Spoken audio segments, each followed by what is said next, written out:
Okay, കഴിഞ്ഞ വീഡിയോയിൽ നമ്മൾ ഡിസ്കസ് ചെയ്തത് ലിസ്റ്റിംഗ് ഓഫ് സെക്യൂരിറ്റീസ്, ലിസ്റ്റിങ്ങിൻ്റെ advantages, limitations, sweat equity shares എന്താണെന്നുള്ളത് പറഞ്ഞു, റൈറ്റ് ഷെയർസ് എന്താണെന്നുള്ളത് പറഞ്ഞു, ഇഷ്യൂ ഓഫ് ബോണസ് ഷെയർസ് പറഞ്ഞു, കോൾ ഓൺ ഷെയർസ് പറഞ്ഞു, സറണ്ടർ ഓഫ് ഷെയർസ് എന്താണ്, ഫോർഫീച്ചർ ഓഫ് ഷെയർസ് എന്താണെന്നുള്ളത് നമ്മൾ ഡിസ്കസ് ചെയ്തു. ഇനി നമുക്ക് ഡിസ്കസ് ചെയ്യാനുള്ളത് ഷെയർ സർട്ടിഫിക്കറ്റ് ആണ്. എന്താണ് share certificate? A share certificate is a document issued by a company stating that the person named there in the registered holder of specified number of shares of a certain class and they are paid up to the amount specified in the share capital. ഈ പറയുന്ന പോലെ complicated ഒന്നുമല്ല, ഇത്രയേ ഉള്ളൂ.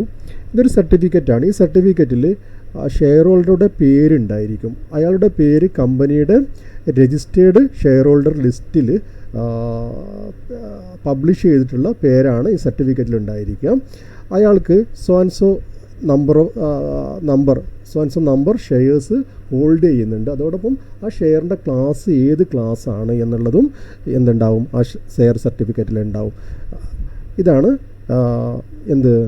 Share certificate എന്ന് പറയുന്നത്. സാധാരണ ഇതിലൊരു സർട്ടിഫിക്കറ്റാണ്. ആ സർട്ടിഫിക്കറ്റിൽ ഷെയർ ഹോൾഡറുടെ പേരുണ്ടാവും, അദ്ദേഹം എത്രത്തോളം ഷെയർ ഹോൾഡ് ചെയ്യുന്നുണ്ടാവും, ഏത് ക്ലാസ്സിലുള്ള ഷെയർ ആണെന്നുണ്ടാവും, എത്ര എമൗണ്ടാണ് പെയ്ഡപ്പ് ആയിട്ടുള്ളത്, പെയ്ഡപ്പ് ചെയ്തിട്ടുള്ളത് എന്നുള്ള ഡീറ്റെയിൽസൊക്കെ ഉള്ള ഒരു സർട്ടിഫിക്കറ്റ് കമ്പനി ഷെയർ ഹോൾഡർക്ക് ഇഷ്യൂ ചെയ്യുന്ന ആ ഒരു സർട്ടിഫിക്കറ്റിനെയാണ് നമ്മൾ ഷെയർ സർട്ടിഫിക്കറ്റ് എന്ന് പറയുന്നത്.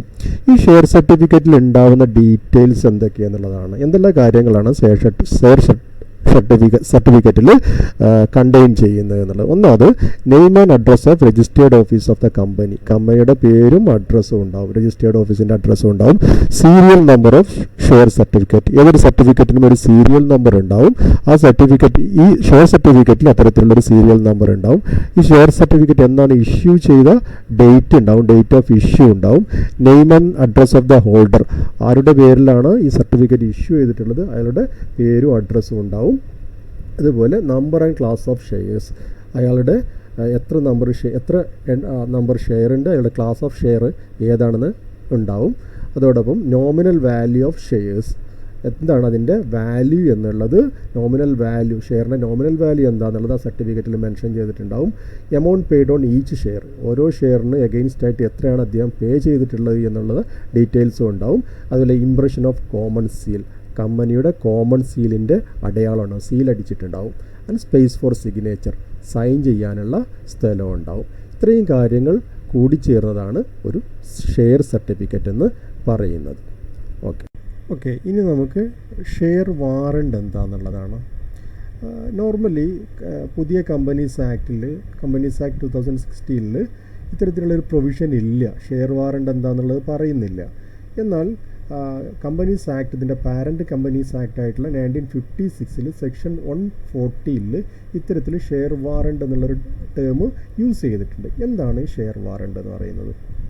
ഷെയർ വാറണ്ട് എന്ന് പറയുന്ന ഒരു ഡോക്യുമെൻ്റാണ്, കമ്പനിയുടെ സീലൊക്കെ ഉള്ള ഒരു ഡോക്യുമെൻ്റാണ്. ആ ഡോക്യുമെൻറ്റിൽ ആ ഷെയർ വാറണ്ട് ഹോൾഡ് ചെയ്യുന്ന ആൾ എത്രത്തോളം ഷെയർ കമ്പനിയിൽ അദ്ദേഹത്തിന് എൻറ്റൈറ്റിൽഡ് ആണെന്നുള്ളത് ആ ഒരു ഷെയർ സർട്ടിഫിക്കറ്റ് പോലെ തന്നെ വേറൊരു ഡോക്യുമെൻ്റാണ്.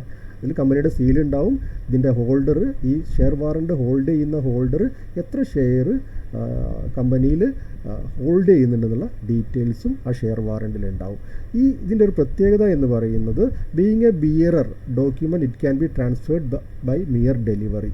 ഇത് അയാൾക്ക് വേറെ ആർക്കെങ്കിലും ട്രാൻസ്ഫർ ചെയ്യണമെന്നുണ്ടെങ്കിൽ ഈ ഷെയർ വാറണ്ട് മിയർ ഡെലിവറിയിലൂടെ വേറെ ആൾക്ക് ട്രാൻസ്ഫർ ചെയ്യാൻ കഴിയും. അതാണ് ഇതിൻ്റെ പ്രത്യേകത. ഓക്കെ, ഇതിനുള്ള ചില കണ്ടീഷൻസ് ഉണ്ട്. ഷെയർ വാറണ്ട് ഇഷ്യൂ ചെയ്യാനുള്ള കണ്ടീഷൻസ് എന്ന് പറയുന്നത്, കമ്പനിയുടെ ആർട്ടിക്കിൾ ഓഫ് അസോസിയേഷന് കമ്പനിയെ എംപവർ ചെയ്യണം. ഇത്തരത്തിൽ ഷെയർ വാറണ്ട് ഇഷ്യൂ ചെയ്യുന്നതിന് the article must empower the company to issue the share warrants. And next condition is the share must be fully paid up. Fully paid up ആയിട്ടുള്ള ഷെയർസിൻ്റെ അഗെയിൻസ്റ്റ് ആയിട്ട് മാത്രമാണ് ഷെയർ വാറണ്ട് ഇഷ്യൂ ചെയ്യാൻ പറ്റുകയുള്ളൂ. മൂന്നാമത്തെ condition, the company must get approval from central government before issuing share warrant. Share warrant issue ചെയ്യുന്നതിന് മുമ്പായിട്ട് central ഗവൺമെൻറ്റിൻ്റെ അടുത്തുള്ള അപ്രൂവൽ വേണം. And only the public companies can issue share warrant. Okay, ഇനി നമുക്ക് ട്രാൻസ്ഫർ ഓഫ് ഷെയർസാണ്. കമ്പനീസ് ആക്ടിൻ്റെ സെക്ഷൻ 44 ഒരു share ഹോൾഡർക്ക് അദ്ദേഹത്തിൻ്റെ share transfer ചെയ്യാനുള്ള അധികാരം കൊടുക്കുന്നുണ്ട്. അദ്ദേഹത്തെ എംപവർ ചെയ്യുന്നുണ്ട്.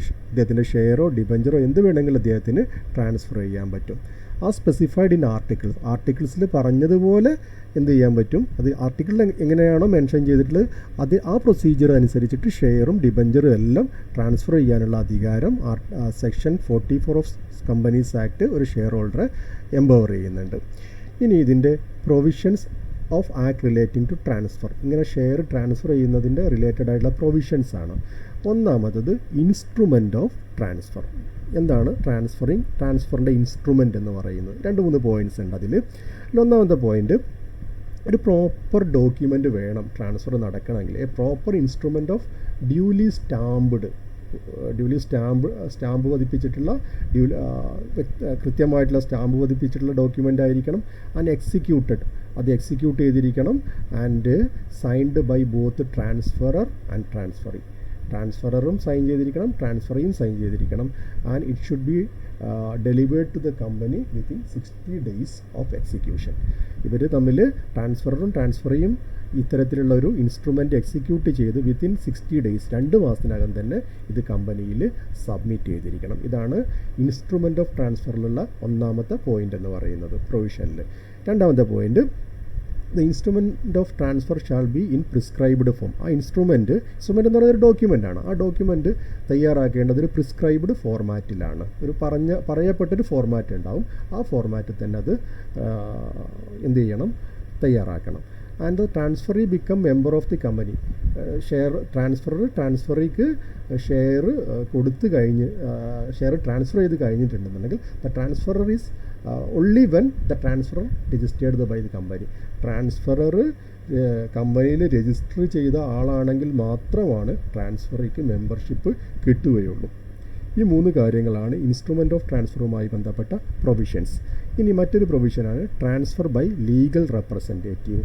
ഒരു കമ്പനി ഒരാളുടെ ഷെയർ വേറൊരാൾക്ക് ലീഗൽ റെപ്രസെൻറ്റേറ്റീവിലൂടെ ട്രാൻസ്ഫർ ചെയ്യാൻ പറ്റും. എപ്പോഴാണെങ്കിൽ മെമ്പർ ഷെയർ ഹോൾഡർ മരിച്ച കേസിലാണെങ്കിൽ അദ്ദേഹത്തിന് ലീഗൽ റെപ്രസെൻറ്റേറ്റീവ് ഉണ്ട്. അദ്ദേഹത്തിൻ്റെ സൺ ഉണ്ടായിരിക്കാം, വൈഫ് ഉണ്ടായിരിക്കാം, ഫാദർ ഉണ്ടായിരിക്കാം, പല ആളുകളുണ്ടായിരിക്കാം. അവർക്ക് എന്ത് ചെയ്യാൻ പറ്റും, ട്രാൻസ്ഫർ ചെയ്യാൻ പറ്റും.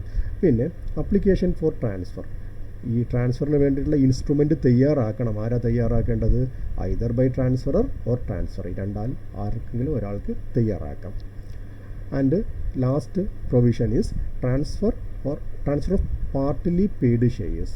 Normally fully paid up shares മാത്രമാണ് ട്രാൻസ്ഫർ ചെയ്യാൻ കഴിയുള്ളൂ. എന്നാൽ പാർട്ട്ലി പെയ്ഡ് അപ്പ് ഷെയർസും ട്രാൻസ്ഫർ ചെയ്യാൻ പറ്റും if it is executed by mutual consent of the company and company, transferor and transferee in prescribed format.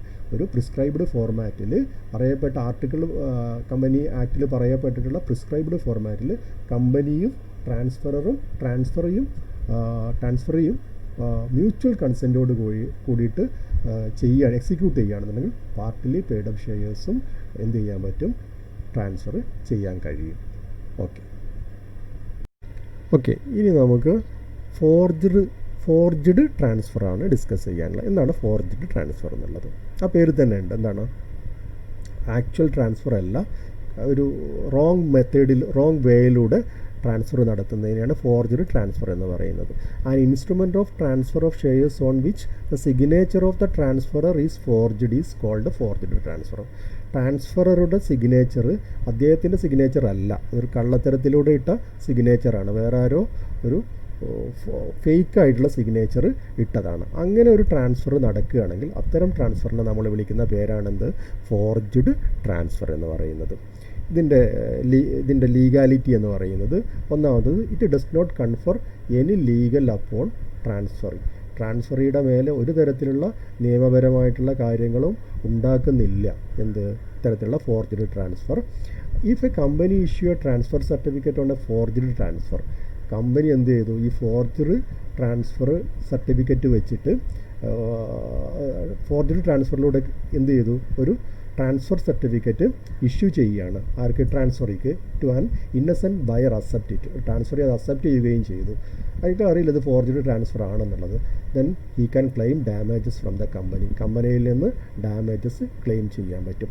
മൂന്നാമത്തെ കാര്യം, if a company incurs any loss due to forged transfer. Forged ട്രാൻസ്ഫറിലൂടെ കമ്പനിക്ക് എന്തെങ്കിലും നഷ്ടം ഉണ്ടാകുകയാണെന്നുണ്ടെങ്കിൽ it may recover from the indemnity from the person who lodged it എന്ന് അവിടെ എഴുതിയിട്ടുള്ളത്. പക്ഷേ ലോഡ്ജ്ഡ് ഇറ്റ് അല്ല, ഫോർജ്ഡ് ഇറ്റ് എന്നാണ്. ആരാണോ അത്തരത്തിലുള്ള ഫേക്ക് ഡോക്യുമെൻ്റ് ക്രിയേറ്റ് ചെയ്തിട്ടുള്ളത് അദ്ദേഹത്തിൽ നിന്ന് നഷ്ടപരിഹാരം വാങ്ങിക്കാനുള്ള അവകാശം കമ്പനിക്ക് ഉണ്ട്. ഓക്കെ, ഇതാണ് ഫോർജഡ് ട്രാൻസ്ഫർ. ഫോർജഡ് ട്രാൻസ്ഫർ എന്ന് പറഞ്ഞാൽ ഒരു ആക്ച്വൽ ട്രാൻസ്ഫർ അല്ല, ഫേക്ക് സിഗ്നേച്ചർ. ട്രാൻസ്ഫററുടെ ഫേക്ക് സിഗ്നേച്ചർ തയ്യാറാക്കിയിട്ട് ട്രാൻസ്ഫർ സർട്ടിഫിക്കറ്റ് തയ്യാറാക്കുന്ന ആ ഒരു മെത്തേഡിനെയാണ് ഫോർജഡ് ട്രാൻസ്ഫർ എന്ന് പറയുന്നത്. ഇത് എന്താണ്? ലീഗലി പനിഷബിൾ ആണ്. ഓക്കെ, ഇനി എന്താണ് ബ്ലാങ്ക് ട്രാൻസ്ഫർ എന്നുള്ളതാണ്. ഇവിടെ the transferor hand over the buyer. Transferor എന്ത് ചെയ്യുന്നു? ബയർക്ക്, അതായത് ട്രാൻസ്ഫറിക്ക് ഹാൻഡ് ഓവർ ചെയ്യുന്നു ഷെയർ സർട്ടിഫിക്കറ്റ് ഹാൻഡ് ഓവർ ചെയ്യുന്നു. അതിൻ്റെ ബ്ലാങ്ക് ട്രാൻസ്ഫർ ഡീഡ് എന്ത് ചെയ്യുന്നു? ഒരു ബ്ലാങ്ക് ആയിട്ടുള്ള ഒരു എഗ്രിമെൻ്റാണ് കൊടുക്കുന്നത്. ആർക്ക്? ബയർക്ക് അല്ലെങ്കിൽ ട്രാൻസ്ഫർക്ക്. Where only the transferor fill his name and signature. ആ ഡോക്യുമെൻ്റ് ട്രാൻസ്ഫർ ഡീഡിൽ ട്രാൻസ്ഫറുടെ പേരും സിഗ്നേച്ചറും മാത്രമേ ഉള്ളൂ, ട്രാൻസ്ഫറിയുടെ പേരും സിഗ്നേച്ചറും ഇല്ല. അവിടെ ബ്ലാങ്ക് ആയിട്ടിട്ട് അത്തരത്തിലുള്ള ഒരു ട്രാൻസ്ഫർ നടത്തുന്നു. എന്ത് ചെയ്യാൻ പറ്റും? ആ കിട്ടിയ ആൾക്ക്, ആ ഡോക്യുമെൻ്റ് കിട്ടിയ ആൾക്ക് അത് ആർക്ക് വേണമെങ്കിലും ഫ്രീ ആയിട്ട് ട്രാൻസ്ഫർ ചെയ്യാൻ പറ്റും. കാരണം അയാളുടെ പേര് അതിൽ എഴുതിയിട്ടില്ലല്ലോ, ട്രാൻസ്ഫറുടെ പേര് മാത്രമേ ഉള്ളൂ. അപ്പോൾ ആ ഡോക്യുമെൻ്റ് കിട്ടുന്ന ആൾക്ക്, ഈ ഷെയർ സർട്ടിഫിക്കറ്റും ട്രാൻസ്ഫർ ഡീഡ്, ബ്ലാങ്ക് ആയിട്ടുള്ള ട്രാൻസ്ഫർ ഡീഡും കിട്ടുന്ന ആൾക്ക് എന്ത് ചെയ്യാൻ പറ്റും? ഒന്നുകിൽ അദ്ദേഹത്തിന് യൂസ് ചെയ്യാൻ പറ്റും, അല്ലെങ്കിൽ അയാൾക്ക് വേറെ ആൾക്ക് ആ ഡോക്യുമെൻ്റ് സർട്ടിഫിക്കറ്റ് യൂസ് ചെയ്യാൻ പറ്റും. അതുകൊണ്ട് തന്നെ അത്തരത്തിലുള്ള ഈ ഷെയർസ് ഒരു നെഗോഷ്യബിൾ ഇൻസ്ട്രുമെൻ്റ് ആയിട്ട് നമുക്ക് ട്രീറ്റ് ചെയ്യാൻ പറ്റും. ഇതാണ് ബ്ലാങ്ക് ട്രാൻസ്ഫർ എന്ന് പറയുന്നത്. ഓക്കെ, ഇനി നമുക്ക് ഡിസ്കസ് ചെയ്യാനുള്ളത് ട്രാൻസ്മിഷൻ ഓഫ് ഷെയർസ് ആണ്. അപ്പോൾ ട്രാൻസ്ഫർ പറഞ്ഞു, നെക്സ്റ്റാണ് ട്രാൻസ്മിഷൻ. എന്താണ് ട്രാൻസ്മിഷൻ എന്ന് പറഞ്ഞിട്ടുണ്ടെങ്കിൽ, നമ്മൾ ട്രാൻസ്ഫറിൽ എന്താ പറഞ്ഞത്? ട്രാൻസ്ഫററും ട്രാൻസ്ഫറിയും തമ്മിലൊരു മ്യൂച്വൽ എഗ്രിമെൻറ്റിലൂടെ എന്ത് ചെയ്യുന്നു? അവർ പരസ്പരം മ്യൂച്വൽ കൺസെൻറ്റിലൂടെ എന്ത് ചെയ്യുന്നു? അത് ഒരു ട്രാൻസ്ഫറുടെ അടുത്തുള്ള ഷെയർസ് ട്രാൻസ്ഫറിക്ക് കൈമാറ്റം ചെയ്യപ്പെടുന്നു. അതിനെയാണ് ട്രാൻസ്ഫർ ചെയ്യപ്പെടുന്നത്. അതിനെയാണ് നമ്മൾ ട്രാൻസ്ഫർ എന്ന് പറയുന്നത്. പക്ഷേ ട്രാൻസ്മിഷനിൽ ചെറിയ വ്യത്യാസമുണ്ട്. Transmission is the passing of title or property in shares from one person to another by the operation of law. നിയമപരമായി തന്നെ എന്ത് ചെയ്യുന്നു? ഒരാളുടെ ഷെയർ ടൈറ്റിൽ അല്ലെങ്കിൽ പ്രോപ്പർട്ടി ടൈറ്റിൽ മറ്റൊരാളിലേക്ക് കൈമാറ്റം ചെയ്യപ്പെടുന്നതിനെയാണ് ട്രാൻസ്മിഷൻ ഓഫ് ഷെയർസ് എന്ന് പറയുന്നത്. ഇതെങ്ങനെയാണ് നിയമപരമായിട്ട് കൈമാറ്റം ചെയ്യപ്പെടുന്നത്? On the happening of events of such as death. ഈ ഷെയർ ഹോൾഡർ മരിച്ചുപോയി, അപ്പോൾ പിന്നെ അവിടെ ട്രാൻസ്ഫറർ ഇല്ലല്ലോ. ഷെയർ സർട്ടിഫിക്കറ്റ് ഹോൾഡ് ചെയ്യുന്ന ആളില്ല, അവിടെ ഒരു ട്രാൻസ്ഫറർ ഇല്ല. നിയമപരമായി തന്നെ അദ്ദേഹത്തിൻ്റെ നോമിനിയിലേക്ക് അത് പോകും. അല്ലെങ്കിൽ ഈ ഷെയർ ഹോൾഡർ ഇൻസോൾവൻ്റ് ആയി, അല്ലെങ്കിൽ ലുനാസി ഓഫ് ദ ഷെയർ ഹോൾഡർക്ക് എന്തെങ്കിലും ലുനാറ്റിക് ആയിട്ടുള്ള എന്തെങ്കിലും കാര്യങ്ങൾ സംഭവിച്ചു.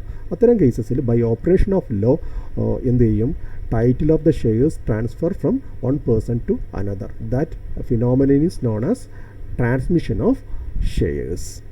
ഇത് തമ്മിലുള്ള വ്യത്യാസങ്ങൾ, ട്രാൻസ്ഫർ ഓഫ് ഷെയർസും ട്രാൻസ്മിഷൻ ഓഫ് ഷെയർസും തമ്മിലുള്ള ഡിഫറൻസസ്. ഒന്നാമത് ട്രാൻസ്ഫർ ഓഫ് ഷെയർസ് വോളണ്ടറി നേച്ചറാണ്, അതായത് സ്വയം ഇഷ്ടപ്രകാരം ചെയ്യുന്ന ഒരു കാര്യമാണെന്ത്?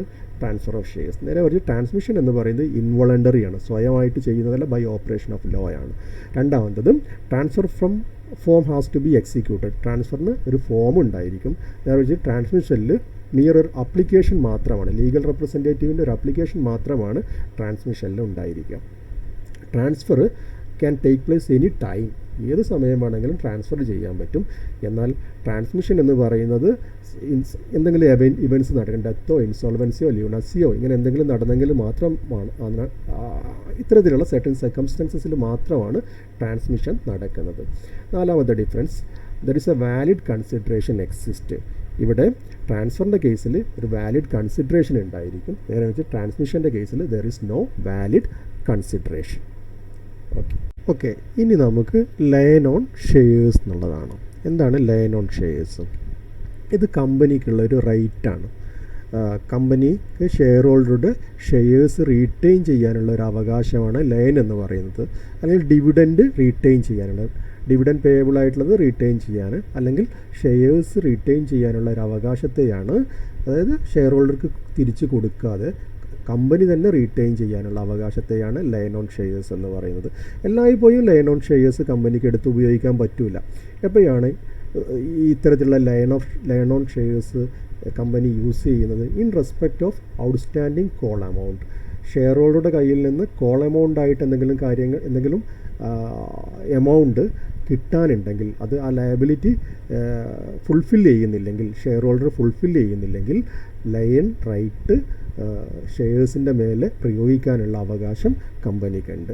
അല്ലെങ്കിൽ ഷെയർ ഹോൾഡറുടെ കയ്യിൽ നിന്ന് എന്തെങ്കിലും ഡെപ്റ്റ് ഡ്യൂ ആയിട്ടുള്ളത് കിട്ടാനുണ്ട്, അത് കൊടുക്കുന്നില്ല, ഷെയർ ഹോൾഡർ കൊടുക്കുന്നില്ലെങ്കിലും ലയൺ ഓൺ ഷെയർസ് യൂസ് ചെയ്യാൻ പറ്റും. അപ്പോൾ ഇങ്ങനെ ഇത്തരം കേസസിലൊക്കെ കമ്പനിക്ക് യൂസ് ചെയ്യാൻ പറ്റുന്ന ഒരു അവകാശമാണ് എന്ത്? Lien on shares. അതായത് retain the share of share holders until the company get the all dues from the shareholders. ഇനി നെക്സ്റ്റ്, ഷെയർ ഹോൾഡേഴ്സും മെമ്പേഴ്സും തമ്മിലുള്ള ആരാണെന്ന്. നോർമലി ഇത് രണ്ടും ഒന്ന് തന്നെയാണ്. ഷെയർ ഹോൾഡർ എന്ന് പറഞ്ഞാലും മെമ്പർ എന്ന് പറഞ്ഞാലും ഇൻ്റർചേഞ്ചബിളി അങ്ങോട്ടും ഇങ്ങോട്ടും ഉപയോഗിക്കുന്ന വാക്കാണ്. മെമ്പർ എല്ലായ്പ്പോഴും ഒരു ഷെയർ ഹോൾഡർ മെമ്പർ ആയിരിക്കും. എന്നാൽ ചില കേസസിൽ മെമ്പേഴ്സ് ഷെയർ ഹോൾഡേഴ്സ് ആവണം എന്നില്ല. അത്തരം ചില കേസസ് ഉണ്ട്. ഇപ്പോൾ ഒരു ലിമിറ്റഡ് ബൈ ഗ്യാരണ്ടി കമ്പനി, ഒരു കമ്പനി ലിമിറ്റഡ് ബൈ ഗ്യാരണ്ടിയാണ്, അവിടെ ഷെയർ ഇല്ല. അപ്പോൾ അവിടെയുള്ള ആളെ നമുക്ക് ഷെയർ ഹോൾഡർ എന്ന് പറയാൻ പറ്റില്ല, സബ്സ്ക്രൈബ് ചെയ്ത ആളെ ഷെയർ ഹോൾഡർ എന്ന് പറയാൻ പറ്റില്ല, അവിടെ മെമ്പർ എന്നാണ് യൂസ് ചെയ്യുക. അതുപോലെ ഇപ്പോൾ അൺലിമിറ്റഡ് കമ്പനീസിലും എന്താണ്, ഷെയർ ഹോൾഡർ ഉണ്ടാവില്ല, അവിടെ മെമ്പേഴ്സാണ് ഉണ്ടാവുക. ഓക്കെ, ഷെയർ ഹോൾഡർ എന്ന് പറയുന്നത് ഒരു കമ്പനിയിൽ ഷെയർ ഹോൾഡ് ചെയ്യുന്ന ആളാണ് ഷെയർ ഹോൾഡർ, അദ്ദേഹം ആ കമ്പനിയിലെ മെമ്പറും കൂടെ ആണ്. മെമ്പർഷിപ്പ് കിട്ടുന്ന രീതികൾ, അക്വയർ ചെയ്യുന്ന രീതികൾ, ഒന്ന് സബ്സ്ക്രൈബിങ് ടു ദ മെമ്മോറാണ്ടത്തിലേക്ക് സബ്സ്ക്രൈബ് ചെയ്യപ്പെട്ട ആളാണെന്നുണ്ടെങ്കിൽ അദ്ദേഹം കമ്പനിയുടെ മെമ്പറായിരിക്കും. By allotment of shares allot ചെയ്യുന്നതോട് കൂടിയിട്ട് ആൾ മെമ്പറായിട്ട് മാറും. ബൈ ട്രാൻസ്ഫർ ഓഫ് ഷെയർസ്, ട്രാൻസ്ഫറിയിലേക്ക് ഷെയർ ട്രാൻസ്ഫർ ചെയ്യുന്നതോട് കൂടിയിട്ട് ട്രാൻസ്ഫർ എന്താവും, ഷെയർ ഹോൾഡർ ആവും. ബൈ ട്രാൻസ്മിഷനിലൂടെയും ഒരാളിലേക്ക് മെമ്പർഷിപ്പ് പാസ് ചെയ്യാം. ഓക്കെ, അപ്പോൾ ഇത്രയും കാര്യങ്ങളാണ് നമ്മൾ ഈ വീഡിയോയിൽ ചർച്ച ചെയ്തത്. ഇനി ഈ വീഡിയോയുടെ ഇത് പാർട്ട് 5 ആണ്. പാർട്ട് 4ൻ്റെയും പാർട്ട് 5ൻ്റെയും കൂടി ഒരു അസൈൻമെൻറ്റ് ഞാൻ ഇതിന് ശേഷം അപ്ലോഡ് ചെയ്യാം. ഓക്കെ.